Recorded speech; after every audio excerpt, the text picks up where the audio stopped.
예수가 이 땅에 온 걸 기념하는 성탄절이 얼마 안 남았죠. 불과 8일 남짓한데 그 예수님은 어떤 예수님이신가 우리가 너무나 잘 알죠. 하나님의 아들이신데 육신을 입고 이 땅에 오셨습니다. 목수의 아들 요셉의 아들로 이 세상에 오셨습니다.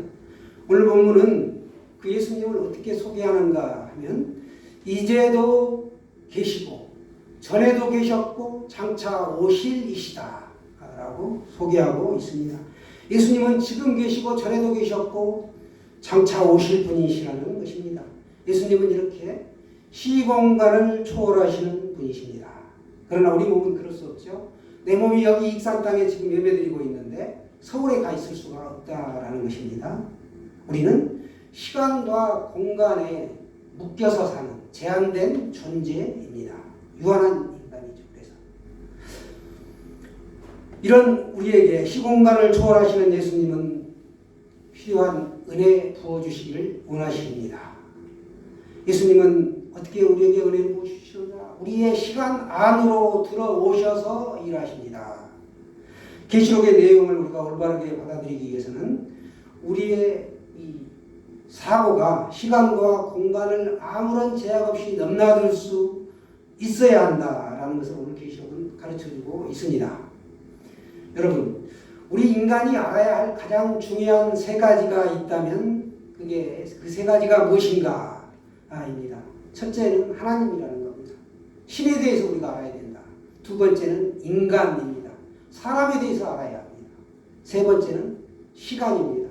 우리가 제한된 이 시간 안에 살아가는 유한한 존재이기 때문에 이 시간에 대해서 알아야 한다라는 것입니다. 그런데 이 세 가지가 딱 맞아 떨어지는 지점이 있는데 그걸 우리가 신인합일이다라고 합니다.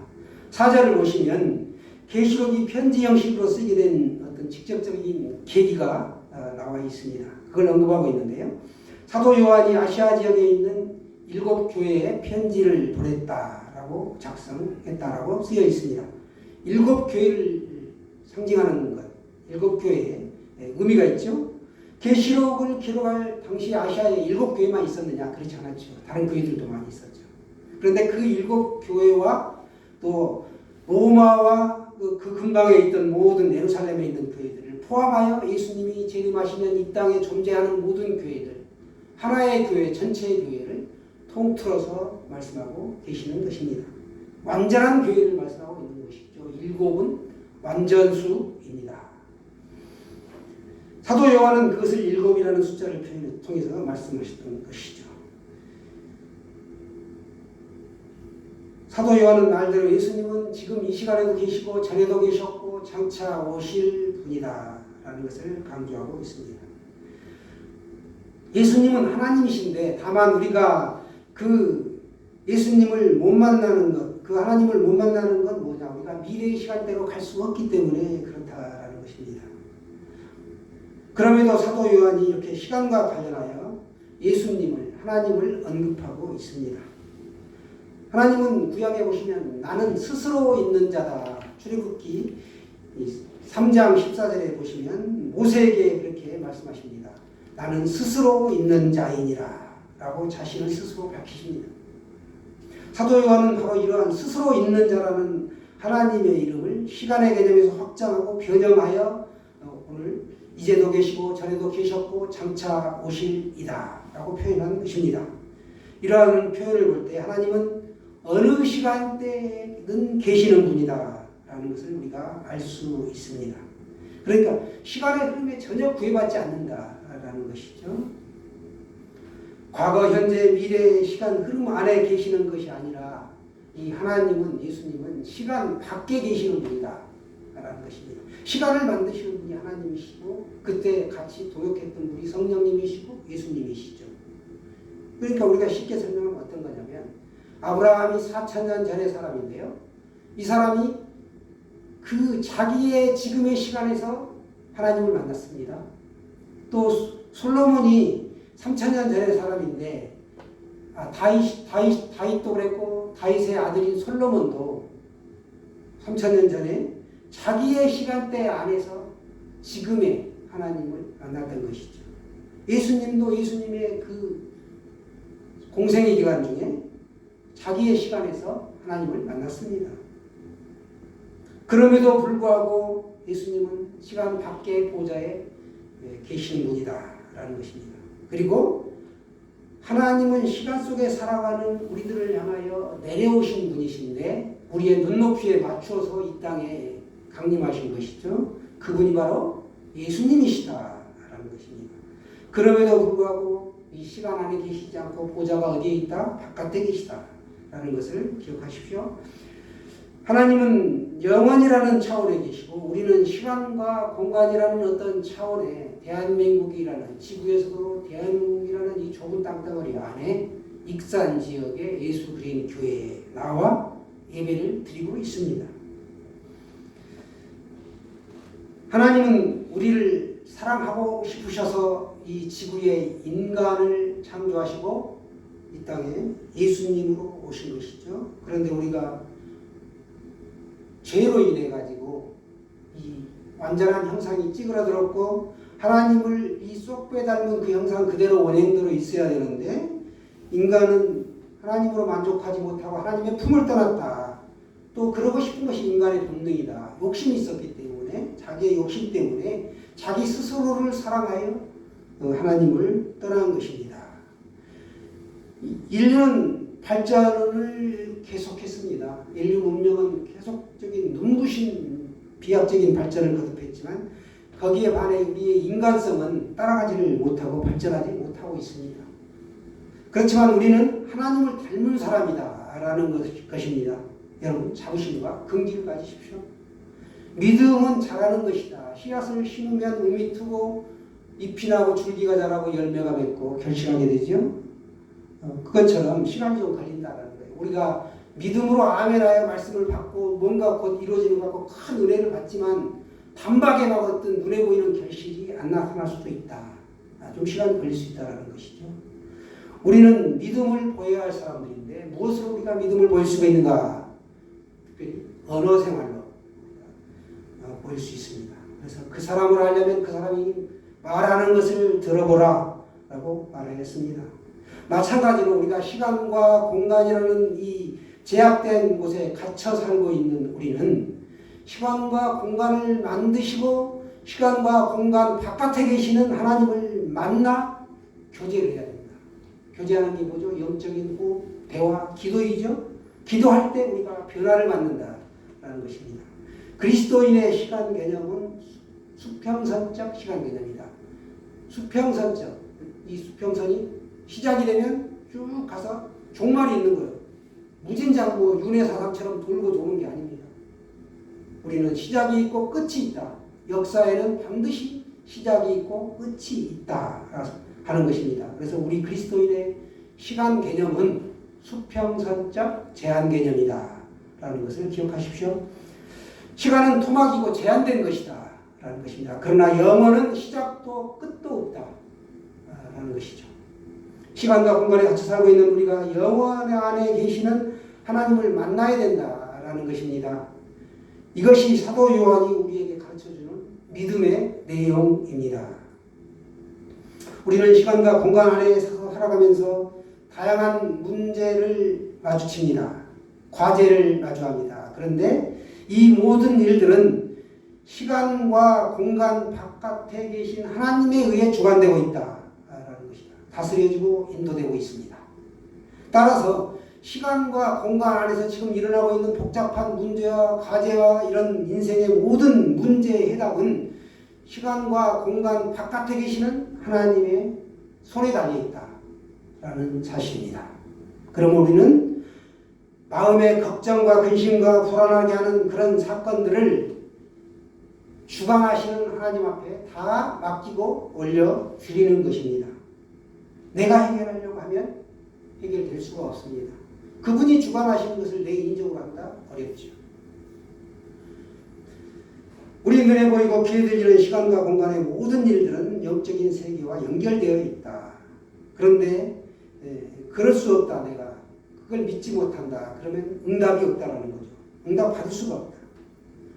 사도 요한이 예수님에 대해 이제도 계시고 전에도 계셨고 장차 오실이다 라고 이렇게 표현한 이유는 곧 우리의 마음이 시간과 공간에 갇혀 있어서는 절대로 안 되기 때문에 그와 같이 말하는 것입니다. 지금이라는 이 짧은 순간에 우리의 마음이 시간과 공간을 빠져나가 영원으로 들어갈 수 없다면 하나님을 만날 수 있는 기회는 영영 없다라는 사실이죠. 지금이 중요한 것은 언제나 지금이기 때문에 그렇다. 20분 뒤에 미래가 20분이 흘러가면 지금으로 온다라는 거예요. 그리고 이 지금이 과거로 흘러가는데 내가 과거로 갈 수가 없습니다. 생각은 잠시 빠질 수가 있죠. 그러나 내 몸이 온전하게 과거로 갈 수가 없다라는 것이죠. 타임머신 가끔 보면 과거의 세계로도 가고 미래로도 가고 이런 걸 볼 수 있죠. 비밀의 정원으로 들어가면 그 문을 여는 순간 어떤 미래의 문이 열리고 과거의 문이 열리는 걸 영화상에서 볼 수가 있는데 SF 영화죠. 중요한 것은 나는 언제나 지금 존재한다. 여기 지금 존재한다. 시간 개념이 지금이라는 시간 안에 내가 존재하고 있다라는 것입니다. 그래서 지금이라는 것은 과거도 아니고 미래도 아닌 시간의 흐름을 타지 않는 이상한 시간이다 라는 것입니다.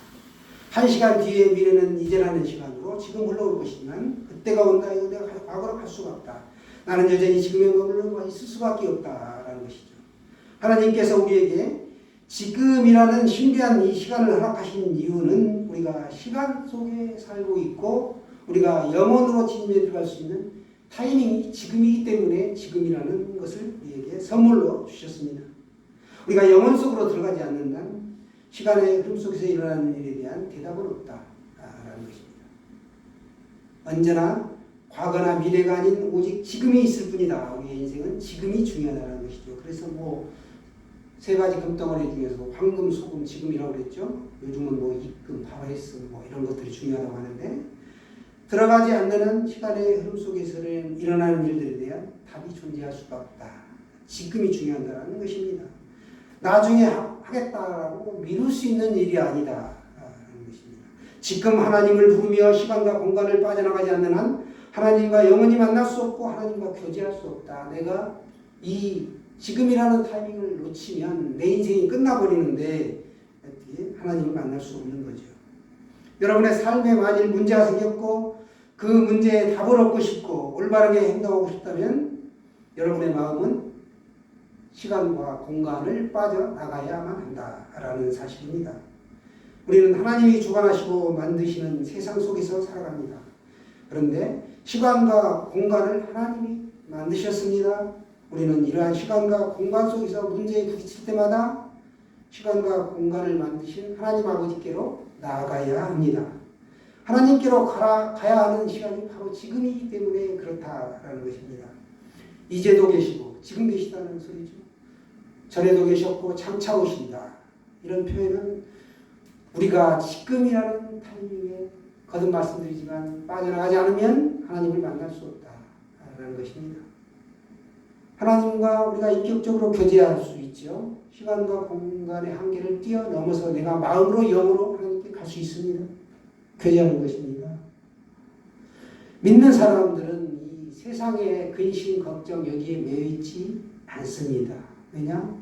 내가 영으로 하나님과 교제할 수 있고 그 하나님이 너는 내 아들이라 오늘날 내가 너를 낳았다. 이렇게 말씀하시기 때문에 누구의 사촌만 돼도 얼마나 굉장히 위세를 부립니까? 그런데 하나님이 너는 내 아들이다, 내 백성이다. 굉장한 것이죠. 자부심 가지십시오. 믿음의 사람들은 더 이상 그래서 세상에 있는 것에 너무 미련 갖지 않습니다. 이러한 의식이 없다면 우리가 계시록을 제대로 이해할 수 없는 것이죠. 보좌에 하나님이 계시고 그 앞에 7영으로 표현되는 안전하신 영, 성령님이 계신다. 7가지 영이 나오는데 여호와의 영, 지식과 모략의 영, 계시의 영, 그리고 7가지 속성으로 대변되는 하나님의 영이 바로 7영이라고 오늘 말씀하신 완전한 영, 성령님을 말씀하고 있습니다. 성령님이 완전하신 이유는 아버지의 전능하심을 비롯한 모든 속성과 뜻과 생각이 실시간으로 역사하시는 영이기 때문에 그렇다. 그러니까 카톡이나 뭐 이메일을 전송하면 바로 가잖아요. 이것처럼 시간과 공간을 초월하여 바로 역사하십니다. 다니엘이 기도하는 첫날에 내가 그 기도를 들었다 하는 것처럼, 다만 방해하는 악한 무리가 있어서 마지막 날에 응답이 되죠. 세일의 기도라고 많이 다니엘 기도를 12월 1일부터 11월 21일까지 오륜교회에서 하고 있는데요. 참여하는 교회가 참 많습니다. 25,000 교회 정도 이렇게 올해도 한 것으로 알고 있습니다. 성령님이 이 아버지와 똑같은 분이시기 때문에 그 성령님이 이 하나님과 인격적으로 마음으로 영으로 교제하는 사람에게는 할 수 있는 능력을 부어주시고, 그 기도하기도 전에, 시작하기도 전에 마음만 먹어도 응답이 와버린다는 거예요. 그걸 여러분 한번 경험해 보세요. 내가 이것 좀 있었으면 좋겠다라고 마음 먹었는데 어느새 그게 이루어져 버려요. 그게 기도의 능력이고 성령님의 역사입니다. 성령님은 우리의 빌바를 아신다. 연약한 우리를 위하여 내가 아뢰지 않는 것도 다 아신다라는 것입니다. 반대로 말하자면 성령님이 임하시지 않으면 창조주 하나님과의 관계는 우리가 영원히 지속될 수 없습니다. 하나님이 상대하시고 역사하시는 모든 대상에게는 성령님이 역사하시는 것이죠. 우리는 육체를 입고 시간과 공간에 제약받는 존재인데 어떻게 영원에 계시며 시간과 공간을 지으신 창조주 하나님과 교제할 수 있을까? 거듭 말씀드리지만 성령님이 계시다라는 사실입니다. 성령님은 육체를 입고 있는 우리가 시간과 공간 바깥의 영혼 속에 계신 하나님을 아버지로 부르며 교제할 수 있게 해주신다라는 것입니다. 초월하게 해주신다. 우리 눈에 보이지 않고 귀에 들리지 않고 손에 잡히지도 않지요. 하나님이 우리 손에 잡히지 않지요. 그럼에도 불구하고 성령님이 우리 눈에 보이는 대상, 귀에 들리는 대상, 손에 잡히는 대상보다 더 뚜렷하게 성령님이 역사하시고 느끼게 해준다. 우리 가족들 가까이 있으면 굉장히 멀리 있어도 늘 차갑게나 근심 걱정하고 염려해주고 저희 어떻게 지낼까? 우리 가족 누구에게 이걸 주면 참 맛있게 먹을 텐데 이런 생각들 하시잖아요. 똑같아요. 하나님이 성령님으로 우리와 동행하시기 때문에 우리 안에 그런 마음을 주시고 기도가 응답되고 우리가 하나님의 자녀로 이 땅에서 살아갈 수 있는 것이죠. 끊임없는 교제를 할 수 있다라는 것입니다. 바로 이러한 일들을 위하여 예수님께서 이 땅에 오셨고 가신 다음에 성령님이 오셨고 다시 오시겠다라고 약속하셨습니다. 그런데 오늘 보시면 5절에서는 예수님에 대한 설명이 이어지는데요. 뭐라고 하는가 하면 또 충성된 증인으로 죽은 자들 가운데서 먼저 나시고 땅의 임금의 머리가 되신 예수 그리스도로 말미암아 은혜와 평강이 너에게 있기를 원하노라 이렇게 말씀하고 계십니다. 시간과 공간 안에 갇혀있는 이 땅의 삶이 전부인 줄 알고 있는 우리들에게 영으로 존재하신 하나님이 계시다. 예수님이 이 땅에 오셨다는 것, 그것이 왜 오셨는가를 이렇게 말씀하고 계시는 것이죠. 우리가 내 마음에 차지하는 가장 큰 비중을 차지하는 사람이 누구인가? 그 1등 되는 자리에 존재감 1등에 예수님이 계셔야 한다라는 것을 말씀하고 있습니다. 그 첫 번째 대상이 하나님이고 예수님이고 성령님이어야 한다. 삼위일체 하나님이 내 안에 계셔야지 다른 것들로 먼저 가 있으면 안 되는 것이죠. 그러니까 하나님과 우리 사이에 막힌담이 없는 거예요. 아무것도 그 사이에 들어갈 수 없습니다. 예수님이 임금들의 머리가 되신다 하는 것은 십자가에 못 박혀 죽으신 예수 그리스도가 부활 승천하여 존귀와 영광을 받으셨다라는 것을 의미합니다. 죽은 자들 가운데서 먼저 되셨다. 먼저 나셨다. 부활의 첫 열매가 되셨죠. 예수님이 맨 먼저 부활하셨기 때문에 우리도 신령한 영으로 다시 오시면 그날에 예수님과 함께 살 수 있게 되는 것이죠. 죽음으로써 끝이 아닙니다. 예수님은 존재, 있음에서 없음, 무가 되셨다는 겁니다. 그런데 예수님은 그 시간과 공간을 초월하여 다시 있음의 존재로 부활하신 것이죠. 우리가 십자가에서 이 세상의 모든 존재감을 없애고 예수님과 연합하게 되면 우리 마음은 예수님과 영원히 그 영원한 세계로 들어가게 되는 것입니다. 여러분 살다 보면 우리가 병이 들 수도 있고 몸이 아플 수 있고 직장에서도 문제가 있을 수 있습니다. 그러나 그때마다 우리가 교제하면 하나님이 길을 여시고 상황이 바뀌지 않아도 내가 헤쳐나갈 수 있는 힘을 주신다라는 것이죠. 따라서 우리는 이 시간과 공간 안에서 일어나는 복잡한 문제들에 대하여 내가 끌어안고 끙끙댈 필요가 없다. 시간과 공간 바깥에서 모든 것을 주관하시는 하나님께서, 예수님께서, 성령님께서 그것을 주관하시고 다 아시고 계시기 때문에 내가 그 앞에 아뢰이기만 하면 하나님이 들어주신다라는 것입니다. 내가 이토록 중요하기 때문에 독생자 예수가 이 땅에 오셨고 죽었고 부활하셨고 마귀들은 지금 이 시간에도 기도 응답을 방해하기 위해 예배 자리에 못 나오게 하죠. 아이고 오늘 눈이 많이 왔는데 걸어가면 위험한데 내 몸이 더 중요해. 그런 마음이 들게 하죠. 나 지금 바쁜데 누워있고 싶은데 이런 마음들을 준다라는 거예요. 자꾸 거기에 내가 지면 못 나오는 거예요. 나는 죽으면 죽으리라 하고 여기 예배 자리에 나오면 나올 수 있는 것이죠. 그런 사람에게 복을 주셔요. 하나님은 정말입니다. 오실 예수님은 지상교회들에 대하여 4가지를 오늘 선언하시는데요. 그 4가지 짧게 좀 살펴보고 말씀 맺도록 하겠습니다. 교회에 대한 첫 번째 선언은 뭔가 하면 은혜와 평강은 교회의 것이다 라고 말씀하고 있습니다. 교회는 은혜와 평강을 경험할 수 있는 곳이다 라는 것입니다. 인간은 하나님과 또 다른 사람들과의 이 평화를 누리도록 창조되어 있습니다. 싸우고 다투고 시기질투하라고 만들어진 게 아니죠. 교회에 대한 첫 번째 이대한 선언, 교회에 대한 선언은 은혜와 평강은 교회의 것이다 라는 것입니다. 은혜는 하나님께서 값없이 우리에게 베푸신 것이죠. 그래서 자격이 없는 사람에게 그냥 누릴 수 있도록 주신 은혜가 바로 선물입니다. 하나님께서 우리의 삶 속에서 신체적이고 물질적이고 영적인 모든 분야에서 활동을 하십니다. 또 평강이라는 것은 우리가 평화롭게 지낼 수 있는 것입니다. 그래서 은혜와 평강은 오직 영원하시고 불변하신 예수님께로부터만 온다. 인간적인 생각에서 내가 저 사람과 친하게 지내야지 쉽지 않죠. 경우에 막 벗어난 사람이 있어요. 보면 나를 막 화나게 합니다. 이거 안 돼요. 인간적으로. 예수님이 주시는 은혜와 평강만이 우리가 그 인간관계에서도 채워질 수 있습니다. 두 번째 선언은 뭔가 하면 예수 그리스도께서 우리를 위해 오신 구원자이시다라는 것입니다. 구원자. 구세주가 된다. 내 죄와 사망으로부터 나를 구원해 주실 분은 예수 그리스도이시다라는 것이죠. 그분은 그런데 충성된 증인이다 라고 오늘 말씀하고 있습니다. 세 번째 선언은 뭔가 하면 예수 그리스도께서 오시는 것을 모든 육체가 볼 것이다. 한두 사람이 보는 게 아니고 모든 사람이 다 볼 것이다. 이것이 바로 요한복음의 주제입니다. 그런데 오실 때 2가지 일이 일어난다.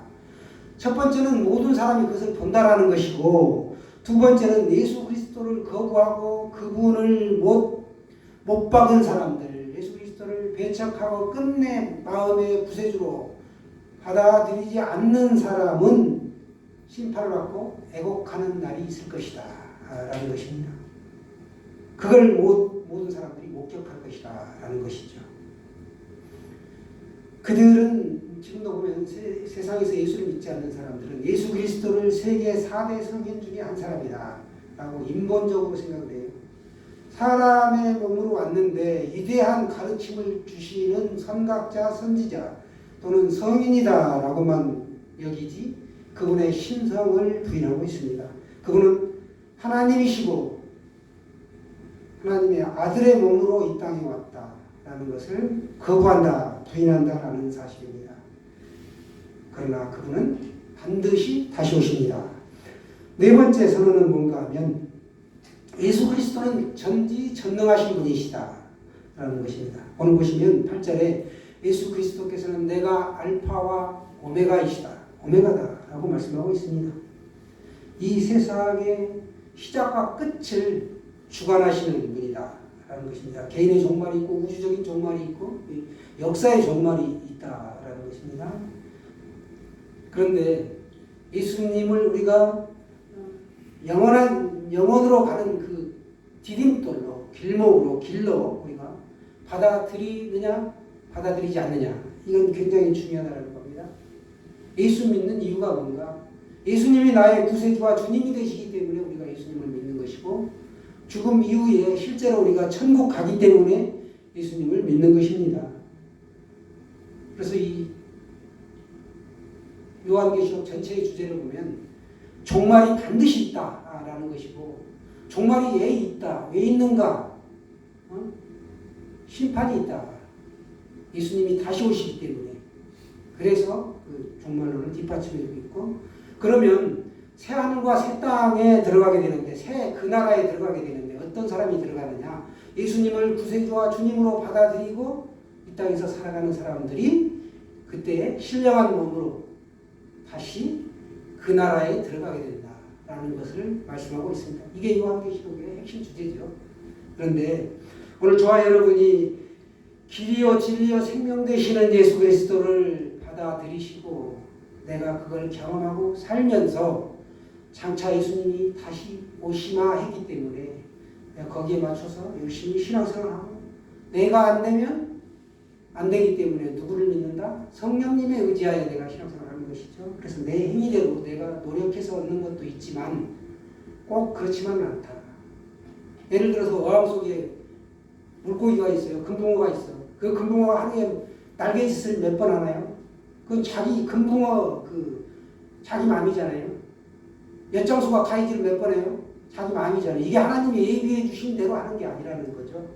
그것처럼 자유의지를 인간에게 주셨기 때문에 하나님이 주신 그 테두리 안에서 우리가 신앙생활을 하는 거예요.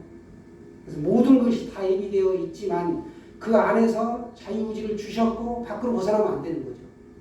그래서 시간과 공간 안에서 주어진 자신의 지금이라는 시간 안에서 우리가 충성하며 살아가는 것입니다. 저와 여러분이 부디 장차 오실 예수님과 날마다 교제하며 믿음 안에서 승리하시기를 축원합니다.